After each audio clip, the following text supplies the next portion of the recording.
Halo, assalamualaikum. Jadi, um, ada pertanyaan lanjutan dari rekan aku setelah video aku yang sebelumnya. It's good. It means that we are thinking critically dan juga nggak 100% menerima terhadap informasi yang kita dapatkan. Jadi dia bertanya, oke, kalau di Islam menyatakan bahwa 80% scientifically proven right dan 20%-nya cukup kita imani saja. Ini masalah nggak sih kalau di agama-agama lain juga menyatakan bahwa oke, kita cukup imani saja? So my answer is I'm not sure that every religion having no contradiction except Islam dan 100% scientifically proven right except Islam.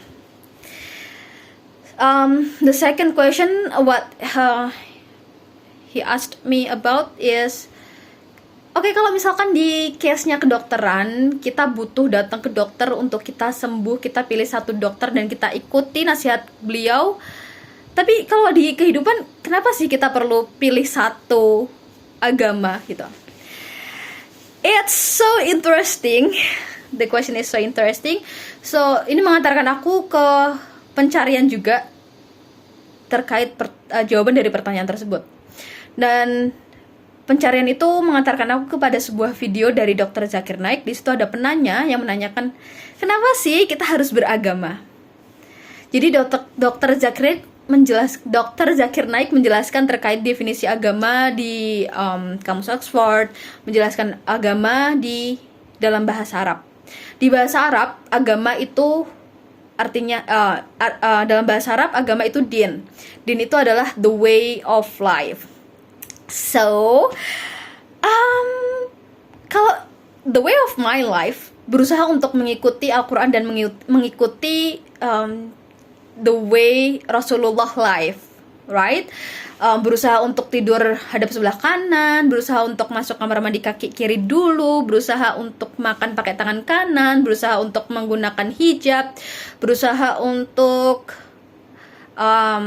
menikah dengan cara-cara yang Allah halalkan. Nah, that's the way of my life. So basically, ketika teman-teman, oke, aku nggak mau memilih agama yang ada di society. So basically teman-teman memilih the way of your own prinsip.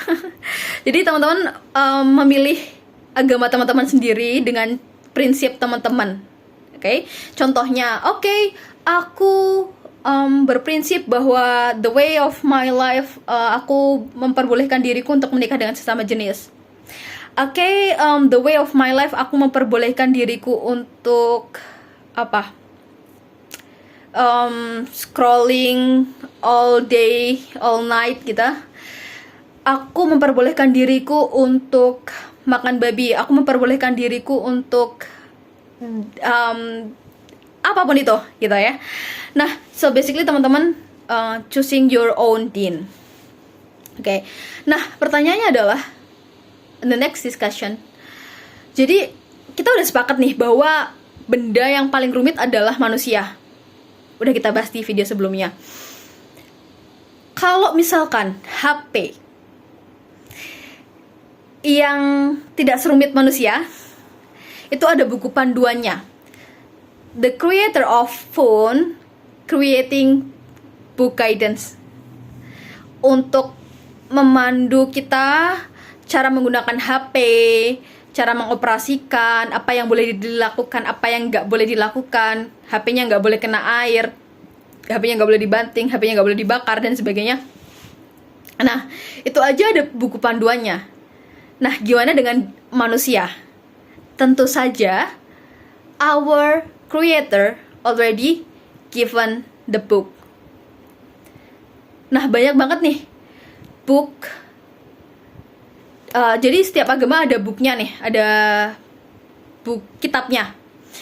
Pertanyaannya adalah, so kita udah yakin bahwa pasti ada creator yang memberikan buku panduan supaya kita bisa hidup dengan baik.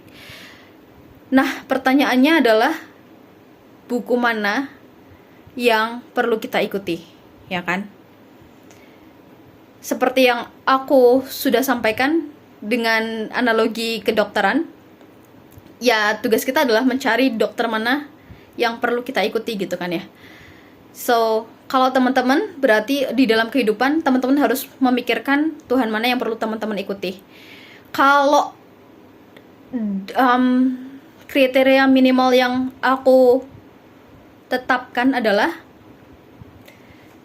Tuhan itu satu, Tuhan tempat meminta, jadi kita bergantung banget ke Tuhan, dan Tuhan tentu saja independen gitu. Tuhan gak dilahirkan dan gak melahirkan, dan Tuhan gak sama seperti makhluknya. Nah, coba teman-teman cari di agama mana yang memiliki this minimum definition. So, selamat mencari para pencari Tuhan. Assalamualaikum warahmatullahi wabarakatuh. Mohon maaf jika ada salah-salah. Sarangnya yo.